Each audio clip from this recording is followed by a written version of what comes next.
My fiancée told me her friends thought I wasn't impressive enough. I didn't argue or try to explain myself, I quietly ended the engagement. 2 weeks later, one of her friends called me at 2 a.m., crying uncontrollably. I thought I was marrying the woman of my dreams, but she decided I wasn't impressive enough for her friends. What happened next wasn't just a breakup, it was a betrayal that spiraled into a nightmare of denial, manipulation, and a truly chilling threat. My name is Justin, I'm 34, and 3 weeks ago, my entire world turned upside down. But to truly understand how everything imploded, I need to take you back a bit. I'd been with Vanessa for 4 years, and we'd been engaged for 6 months. We first met at a summer barbecue, introduced by mutual friends, back when I was 30. She worked in PR for a mid-sized firm downtown, while I was a project coordinator for a logistics company. It wasn't the kind of job that made headlines, but it paid well, and the benefits were solid. I wasn't exactly a high flyer, but I was comfortable. We had a pretty good, normal life. For those first few years, things were genuinely good between us. We'd take trips together, nothing extravagant, just road tripping down the coast or exploring national parks. We shared the same sense of humor, could spend entire weekends just hanging out, totally content without needing some grand plan. She got along great with my friends, and I got along with hers. We talked about the future in that casual way couples do when they're serious but not in a rush, kids someday, maybe a house with a yard, all the standard stuff. When I proposed, it felt absolutely right. Natural. I'd saved up for a decent ring, nothing over the top, but respectable. She cried when I got down on one knee at this beautiful overlook we'd hiked to. She immediately posted about it on social media, which I expected, and her friends flooded the comments with congratulations and heart emojis. Everything seemed perfect. On the surface, her friends were always pleasant enough. They'd ask me questions, include me in conversations.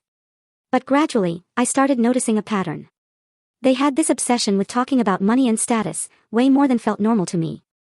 Every conversation, it seemed, would eventually circle back to salaries, promotions, what kind of luxury car someone's boyfriend just leased, or which neighborhoods had the best property values. At first, I just shrugged it off, thinking maybe it was just how people in the PR and marketing world kept score. But it was constant. Vanessa had about 6 close friends from college. They had girls' nights every other week, went on weekend trips, and had this tight-knit group chat that was always buzzing. I never had an issue with it, I believe in having separate friends and space in a relationship. But I couldn't help but notice that after she spent time with them, she'd come home a little different. More focused on what other people had. More likely to mention that so-and-so's boyfriend took them to an expensive restaurant or bought them some designer bag. Then, about 8 months into our engagement, we were at her friend Brittany's birthday party. It was a nice party, good food, normal stuff. But the conversation kept coming back to engagements and weddings. Who had the biggest ring? Whose wedding venue was more impressive? Where was everyone honeymooning? I remember this one girl showing off her ring, going on about how her fiancé custom designed it and spent months of salary on it. Everyone oohed and awed. Then they asked to see Vanessa's ring. She showed it, and I swear, I saw a flicker of hesitation. Like she was suddenly self-conscious. It was a beautiful ring, a full carat, white gold band, nothing to be embarrassed about. But in that room, compared to what some of these women were sporting, I guess it wasn't flashy enough. One of the girls, Ashley I think, said, "Oh, that's nice. Very classic." The way she said, classic, made it sound like she meant boring. I didn't think much of it at the time, figured it was just typical social comparison nonsense. But looking back, that might have been the moment the seed of doubt was planted in Vanessa's mind. The breaking point hit on a Wednesday night, 3 weeks ago. It was a completely ordinary evening. I got off work around 6 o'clock, stopped by her favorite Thai place to grab takeout, pad Thai for her, drunken noodles for me, spring rolls to share.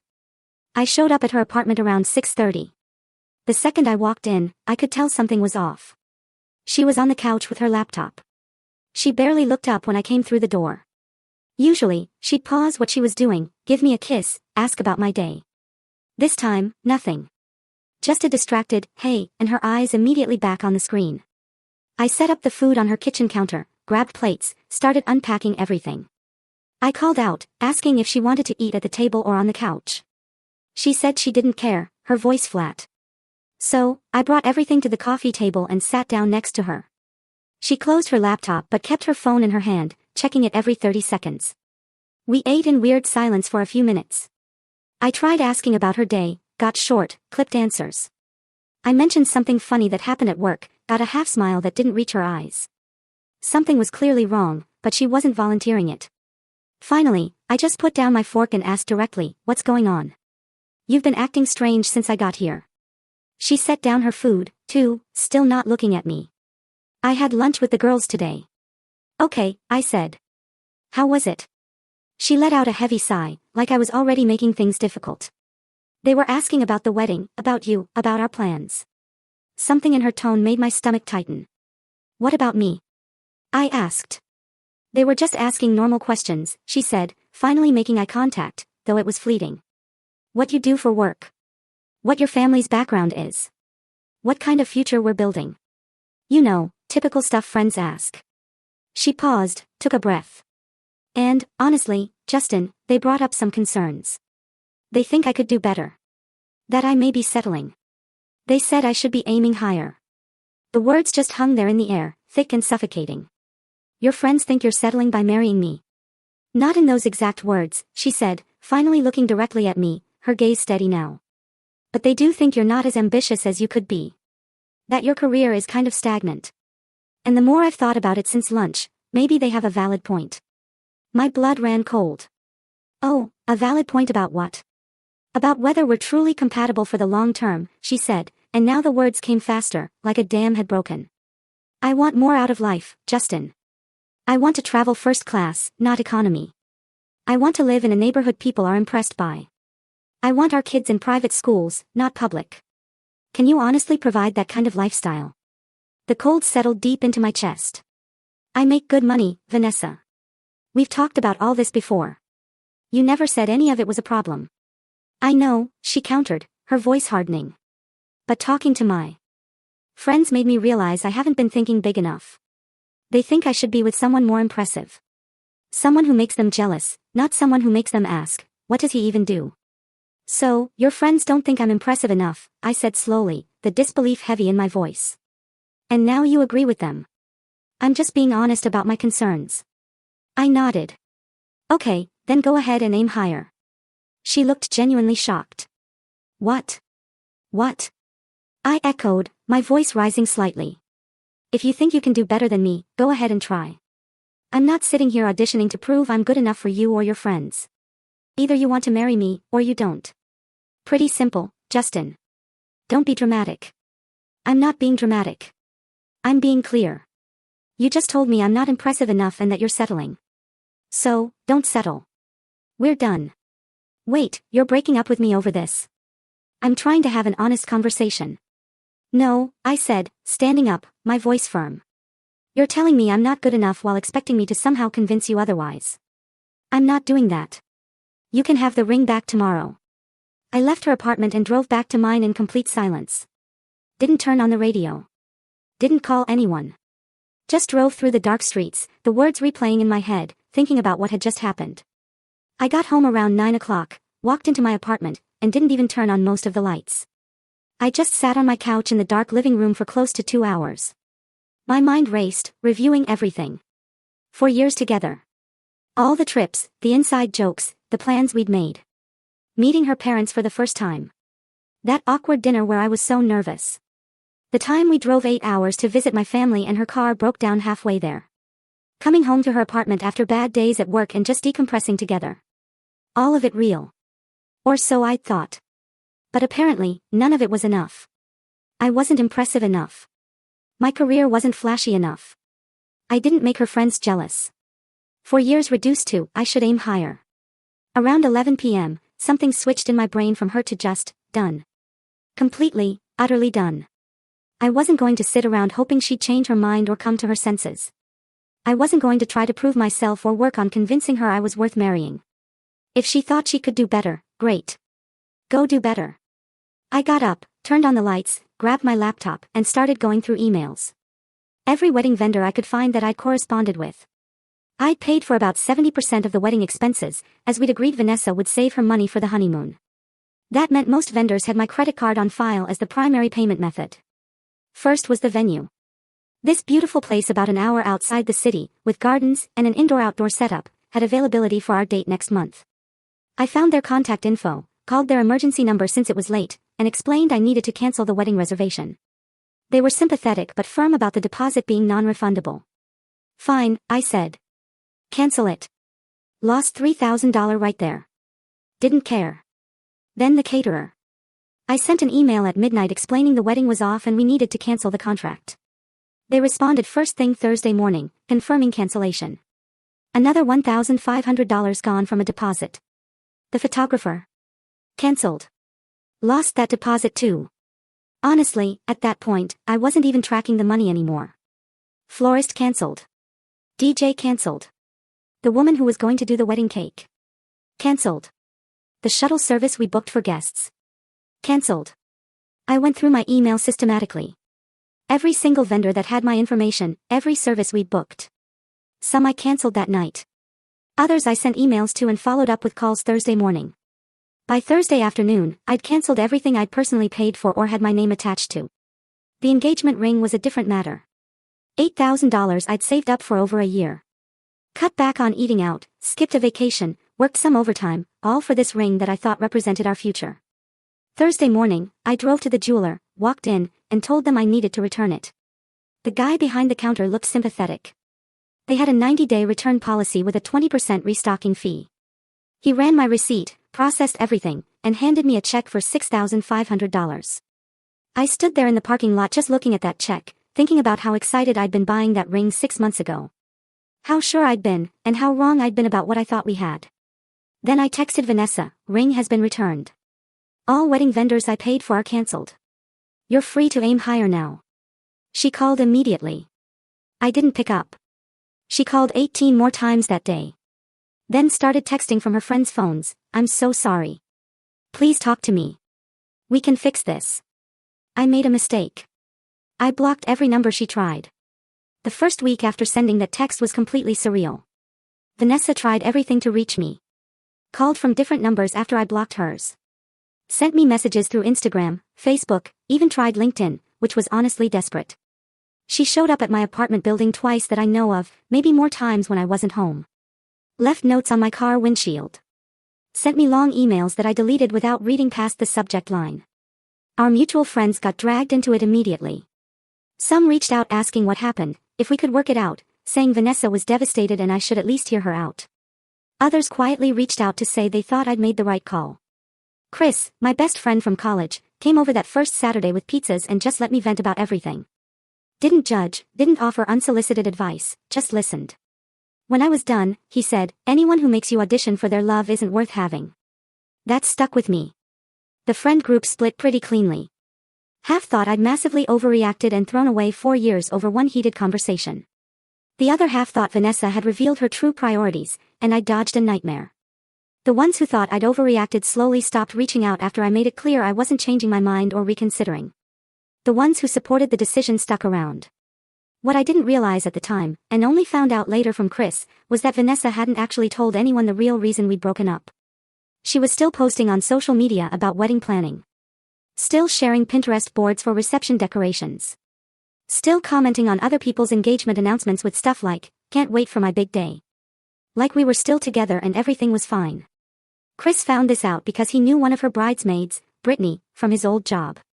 They ran into each other at a coffee shop maybe 10 days after the breakup, and Brittany asked if he was still planning to come to our wedding. Chris was confused, told her we'd broken up weeks ago. Brittany looked genuinely shocked. She said that wasn't what Vanessa was telling people. According to Vanessa's version, I was just going through something stressful at work, and we'd mutually agreed to take a short break to let things cool down. The wedding was still on. She'd told her bridesmaids I just needed some space to work through whatever I was dealing with. Chris told me about this conversation at the gym. We were working out. I was mid-set on the bench press, and he just casually mentioned it. I nearly dropped the bar on my chest. Wait, I sputtered, she's still planning the wedding. That's what Brittany said, Chris confirmed. Seemed genuinely confused when I told her you guys had actually ended things. Said Vanessa's been actively planning, talking about dress shopping, finalizing the guest list, all of it. I sat there on the bench, trying to process that information. The level of denial was staggering. We'd explicitly broken up. I'd cancelled everything I'd paid for, returned an $8,000 ring, sent her a clear text, and she was out there pretending it was just a temporary pause, acting like I'd cool off and come back. 2 weeks after the breakup, I'd honestly started feeling normal again. Threw myself into work, picked up extra projects, started hitting the gym consistently, something I'd let slide during the relationship. Made plans with friends I'd been neglecting. Life was settling into a new routine, a new version of normal without her in it. I'd stop thinking about Vanessa every waking hour. Some days, I'd go several hours without her crossing my mind at all. Then that Saturday night happened, and everything exploded again. Her bachelorette party had been scheduled months in advance for that specific weekend. Nashville. A whole girls' trip thing, planned from Thursday through Sunday, 6 of her closest friends. Fancy hotel downtown, bar crawls, brunch reservations, and whatever else they'd planned. I'd completely forgotten it was even happening. Until Chris mentioned it earlier in the week, I figured once the reality of the breakup actually sank in, she'd have canceled the trip. But apparently, not only did she not cancel it, she went through with the whole thing. At 2:47 in the morning on Saturday night of her bachelorette party weekend, I got a call from a number I didn't recognize. I almost sent it to voicemail, but something made me answer. "Hello, Justin. It's Lauren, Vanessa's maid of honor." She was crying so hard I could barely make out the words. "Lauren, what's wrong? I need to tell you something. I can't let Vanessa do this to you." "Oh my God, I feel physically sick about this." "Slow down." "Do what? What are you talking about?" "The bachelorette party. We're in Nashville. Vanessa's been celebrating all night, and she just told us everything about why you actually broke up. About what she said to you. And then she told us her plan." My stomach dropped. "What plan?" "Justin, she's not accepting the breakup. She thinks if she just continues planning the wedding and shows up at the venue on the actual wedding date, you'll go through with it because you won't want to embarrass her in front of everyone." I sat up in bed, my heart pounding. "What are you talking about?" "She rebooked everything," Lauren choked out. "The venue, the caterer, all the stuff you canceled. She's been using her credit cards and borrowing money from her parents. She told us tonight that she knows you were just upset and that when the actual wedding day comes, you'll show up because you love her. She said she's not letting you throw away what you have over one stupid comment." "Lauren, we broke up.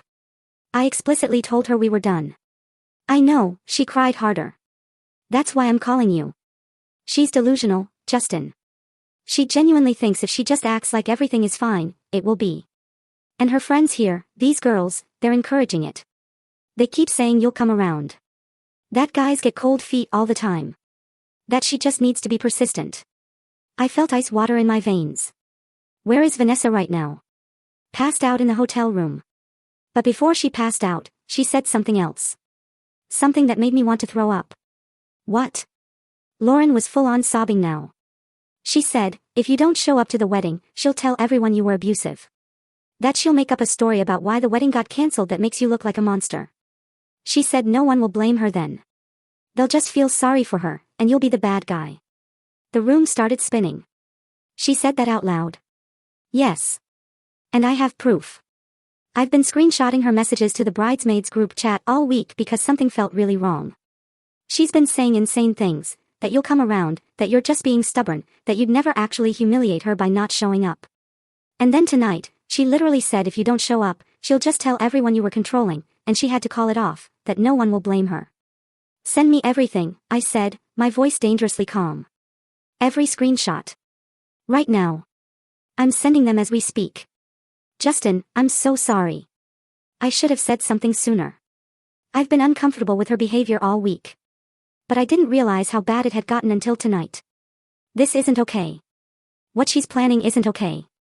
The screenshots started flooding my phone. Message after message from their bridesmaids group chat. I sat there reading through them, feeling sicker with each one. "Justin will come around. He's just being dramatic right now. He always overthinks things. He'll show up on the day because he won't want to humiliate me in front of 150 people. If he doesn't show, I'll just tell everyone he was controlling during our relationship, and I'm the one who finally called it off. No one will question it. Everyone will support me. I already told my parents he's going through a tough time at work. They believe it. Everyone believes me." The messages went on and on. Vanessa convincing herself that the wedding was still happening. Convincing her friends that I'd show up. Planning what to do if I didn't. Every word was like ice in my veins. There were also screenshots of Vanessa looking up vendors, rebooking things, charging thousands of dollars to her credit cards. Screenshots of her texting her mom, asking to borrow money for wedding expenses. Her mom asking if I wasn't helping pay. Vanessa responding that I was dealing with work stress, and she didn't want to burden me. The lies were extensive, calculated. Not just denial, but active manipulation of everyone around her to maintain the illusion that we were still together. Thank you for calling me, I told Lauren. Seriously, this could have gone really bad if you hadn't. What are you going to do? She asked, her voice still shaky. Protect myself. Make sure she can't actually do any of this. After we hung up, I couldn't sleep. Sat there scrolling through the screenshots over and over, trying to wrap my head around the level of delusion I was dealing with. This wasn't just someone in denial about a breakup. This was someone constructing an elaborate alternate reality and threatening to destroy my reputation if reality didn't cooperate.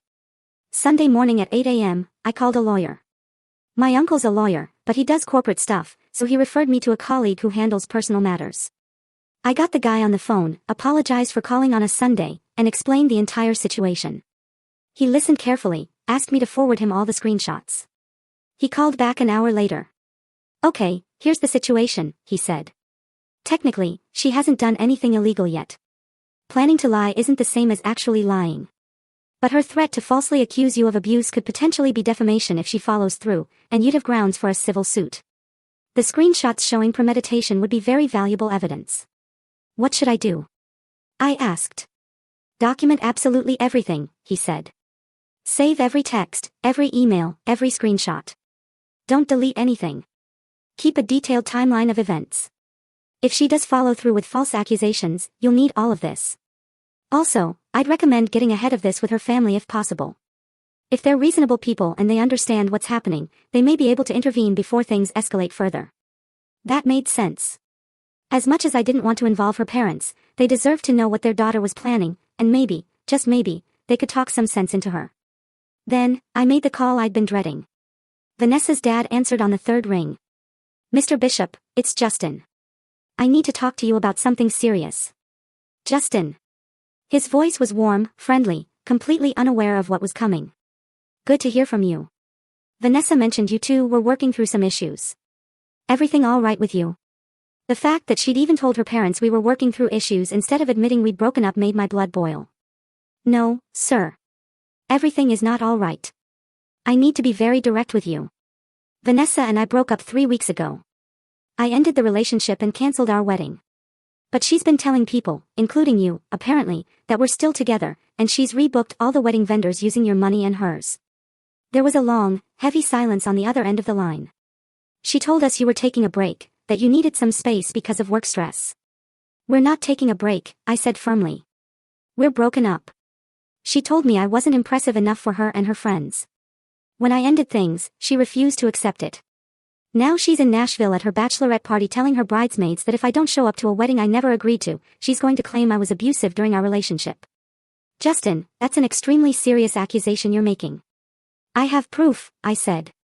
Her maid of honor called me at 3 o'clock in the morning because she was so disturbed by what Vanessa was saying.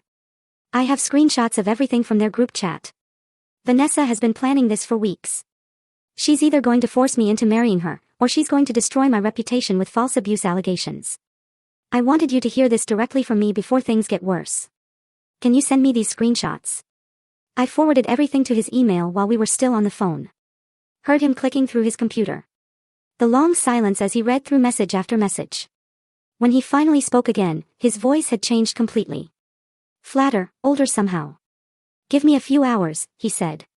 I need to talk to my daughter and my wife. I'll call you back. He called back 2.5 hours later. I'd been pacing my apartment the whole time. Couldn't sit still. Couldn't focus on anything. When my phone finally rang, I grabbed it immediately. I spoke with Vanessa, Mr. Bishop said. He sounded exhausted. She's not in a good place, Justin. She admitted she's been in denial about the breakup. She claimed she wouldn't actually make false accusations about you, that she was just upset and talking out of anger and hurt. She says she said things she didn't mean. With all due respect, sir, I said carefully. People say what they really mean when they're upset. The filter comes off. I can't trust that she won't actually follow through with this. These aren't just random comments. She's been planning this systematically. She's been lying to everyone for weeks. I understand, he said. I completely understand your position. My wife and I are bringing her home from Nashville today. We're going to have a serious family meeting about this situation. I'm also going to personally contact every wedding vendor and make sure everything is definitively cancelled this time. You have my word on that. And Justin? Yes, sir. For what it's worth, I think Vanessa made a terrible mistake. You've always treated her with respect. You've always been good to our family. I'm genuinely sorry it ended this way, and I'm sorry about what she's put you through these past few weeks. I appreciated that. I told him, thank you for believing me and for taking this seriously. Of course, he replied. If she tries to contact you again, let me know immediately. We're going to get her some help. Vanessa's parents followed through on everything. Mr. Bishop personally called every vendor and cancelled every reservation Vanessa had rebooked. He also apparently staged what Lauren later described as an intense family intervention. Both parents, Vanessa, her older brother, who I'd only met a handful of times, they made her come clean about everything. The lies, the planning, the threats she'd made her admit the truth to herself and to them. Lauren kept me updated through text over the next several days. The friend group was imploding spectacularly. Once Vanessa was forced to tell everyone the actual truth about why we'd broken up and what she'd been planning, the reaction was swift and brutal. Lauren and Brittany both immediately distanced themselves from Vanessa. They were disgusted, Lauren told me, not just by the false accusation threats, but by the manipulation of everyone around her, the elaborate lies, the using her parents' money to rebook a wedding that wasn't happening, the level of delusion required to think she could force someone into marriage. The other 4 bridesmaids had varying reactions. 2 of them felt embarrassed and deceived that they'd been helping plan a fake wedding. They'd invested time, money, emotional energy into supporting what they thought was a friend's actual wedding. Finding out it was all based on denial and lies made them feel used. The other 2 bridesmaids, and this honestly didn't surprise me, were the ones who'd been encouraging Vanessa's delusions the whole time. The ones telling her I'd come around, that she just needed to be persistent. When everything came out, they tried to defend their position, saying they were just being supportive friends. Lauren shut that down hard. Apparently, she told them there's a difference between supporting a friend and enabling destructive behavior. That what Vanessa had been planning wasn't romantic persistence, it was manipulative and potentially criminal. The whole friend group fractured. The group chat died. Plans got cancelled. Years of friendship destroyed because no one had been willing to tell Vanessa she was completely out of line until it was too late. Vanessa's reputation in her wider social circle took a massive hit, too. In a city this size, that kind of drama doesn't stay contained. The bridesmaids talked to their other friends. Those friends talked to their friends. Within a week, anyone who was even peripherally connected to Vanessa's social circle knew some version of what had happened. The details got distorted in some retellings, I'm sure, but the core story remained the same. Woman tells fiancé he's not impressive enough. Fiancé leaves. Woman refuses to accept reality and threatens false abuse claims. I heard through Chris that some of Vanessa's coworkers found out. That had to be mortifying for her, given she worked in PR, where reputation is everything. Hard to manage other people's images when your own has imploded so spectacularly. For days after the Nashville incident, I woke up to a 10-paragraph email from Vanessa in my inbox. I almost deleted it without reading, but curiosity got the better of me. It was a mess. Half genuine-sounding apology, half excuse-making and justification. Lots of stuff about how she'd been confused, influenced by the wrong people, not thinking clearly. She claimed she'd never actually have made false accusations, that it was just angry talk she didn't mean. She admitted she'd been in denial about the breakup. She said she understood now that we were truly over. She asked if we could meet for coffee just once to get some closure and part on better terms. I read it twice, sat with it for about 10 minutes, then deleted it without responding. There was nothing to say, nothing to gain from rehashing everything. Closure is something you give yourself, not something you get from the other person. A week after that email, Chris told me he'd heard through the grapevine that Vanessa had started working with a counselor. Her parents had apparently made it a condition of continuing to help her financially, given the severity of what had happened. Good for her, I thought. She clearly needed professional help to work through whatever was driving that level of denial and manipulation. But it wasn't my problem anymore. Wasn't my responsibility to care about her healing process or personal growth. That ship had sailed the moment she told me I wasn't impressive enough. The weirdest part of everything was how many people came out of the woodwork to tell me I'd made the right call. Friends I hadn't talked to in years reached out. Even Vanessa's cousin, who I'd maybe met twice, sent me a message saying she'd always thought Vanessa was way too focused on status and appearances. It felt validating, but also made me wonder how many people had been thinking that the whole time we were together. It's been 2 months now since that Wednesday night breakup conversation. I'm doing well. Surprisingly well, actually. Better than I expected to be doing. Work's been busy, which has helped keep my mind occupied. I got assigned to a new major project at the logistics company, coordinating shipments for a huge retail client's holiday season. Long hours, but good money, and it keeps me from overthinking. I've been hitting the gym consistently, something I'd let slide during the relationship, going 5, sometimes 6 days a week now. Not trying to become some fitness model or anything. It just feels good to have a routine, to see progress in something tangible. My bench press is up 20 pounds from where I started. Small victories, but they matter. I reconnected with a bunch of friends I'd kind of neglected while I was with Vanessa, too. Chris and I hang out at least twice a week now. I picked up playing basketball again with some guys from work on Thursday nights. Started a fantasy football league. Just normal life stuff that somehow fell by the wayside when I was so focused on building a future with someone who didn't actually want that future with me. Lauren and I stayed in touch, just as friends. She still feels guilty about not speaking up sooner about Vanessa's behavior, about all the red flags she noticed but didn't mention. I keep telling her she has absolutely nothing to feel guilty about. She made that call when it really counted, at 3 o'clock in the morning, knowing it would blow up her entire friend group. That took serious courage. She potentially saved me from a nightmare scenario where Vanessa actually went through with those threats. I'll always be grateful for that. Vanessa moved to a different city about 3 weeks ago. According to Lauren, she got a job transfer to her company's office in another state. I think she was too embarrassed to stay here after everything that went down and became public knowledge. When that kind of story spreads in a city this size, you become known for it.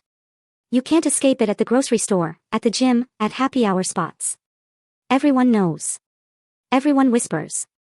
Moving away was probably the smartest thing she could have done for herself. The story definitely got around, but not because I told people. I specifically didn't post about it on social media, didn't blast her to mutual friends, didn't try to control the narrative. But the bridesmaids talked, as people do. And in a city of this size, connected through overlapping social circles and workplaces, that kind of dramatic story spreads fast. Within 3 weeks, it seemed like everyone who knew either of us had heard some version of events. Last week, I ran into one of Vanessa's friends at a coffee shop near my apartment. Actually, the specific friend who apparently started the whole, "is he ambitious enough?" conversation at that lunch. I think her name was Ashley. I was waiting for my order when she approached me, looking uncomfortable. "Justin, hey. Can I talk to you for a second?" "Sure," I said, genuinely curious what she wanted. "I just wanted to apologize for what I said to Vanessa about you. About whether you were ambitious enough for her lifestyle. It was shallow and judgmental, and I was way out of line.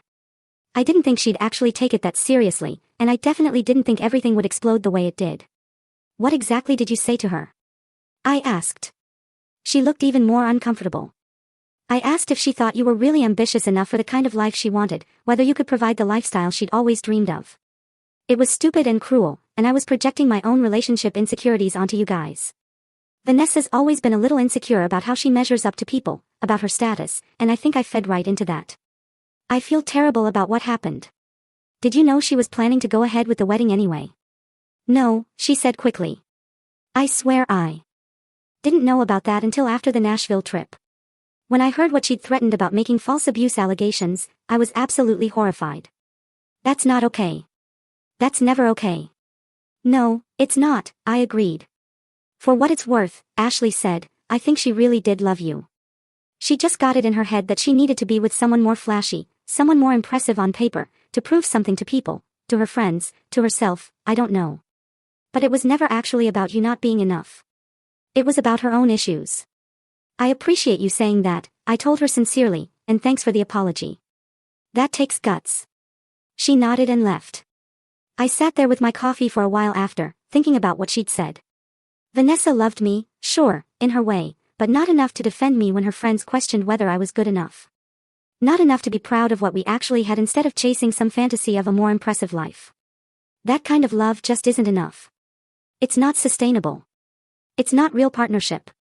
I'm not bitter about it anymore. Mostly just relieved. Relieved I found out before we actually got married. Relieved that Lauren made that call.